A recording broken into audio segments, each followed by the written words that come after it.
నిడదవోలులో గోలింగేశ్వర స్వామి వారి దర్శనం చేసుకున్న తర్వాత శ్రీ బాలా త్రిపుర సుందరి సమేత సోమేశ్వర స్వామి వారి దేవస్థానానికి అయితే వెళ్ళాము.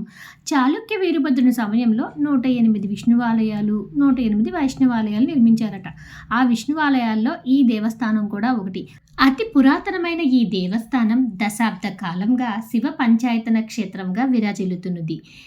దేవాదాయ శాఖ వారు భక్తుల సహకారంతో ఇక్కడ దేవాలయాన్ని మరలా పునర్నిర్మించారు. ఈ దేవస్థానంలో ఎన్నో ఉపాలయాలున్నాయి. ప్రతి పండుగను కూడా ఎంతో వైభవితంగా నిర్వహిస్తూ ఉంటారు. సోమేశ్వర స్వామికి ఇక్కడ ప్రత్యేకమైన పూజలు ఎప్పుడూ నిర్వహిస్తూనే ఉంటారు.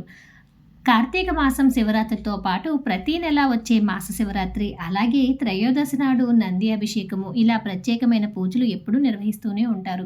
అమ్మవారికి కూడా దసరా నవరాత్రులు, మిగతా అమ్మవారి పర్వదినాలు ఏవైనా సరే ఎంతో ఘనంగా ఇక్కడ నిర్వహిస్తూ ఉంటారు. ఈ దేవాలయానికి సంబంధించిన ఫుల్ వీడియో అయితే యూట్యూబ్ వీడియోస్లో అప్లోడ్ చేశాను. ఇంట్రెస్ట్ ఉన్న వాళ్ళు తప్పకుండా చెక్ చేయండి. అలాగే ఈ నెల మాస శివరాత్రికి స్వామివారికి జరిగిన ప్రత్యేకమైన లక్ష్మ బిల్లార్చన అభిషేకాన్ని కూడా ఒకసారి చూసేయండి. ఎంతో వైభవయుతంగా ప్రతి నెల కూడా ఇలా జరుగుతూనే ఉంటాయంట. ఇక్కడ పంతులు గారు అయితే ఈ వీడియోస్ అయితే సెండ్ చేశారు. ఒకసారి మీరు కూడా చూసేయండి. చూసిన వాళ్ళు ఓం నమః శివాయ అని కామెంట్ చేయండి.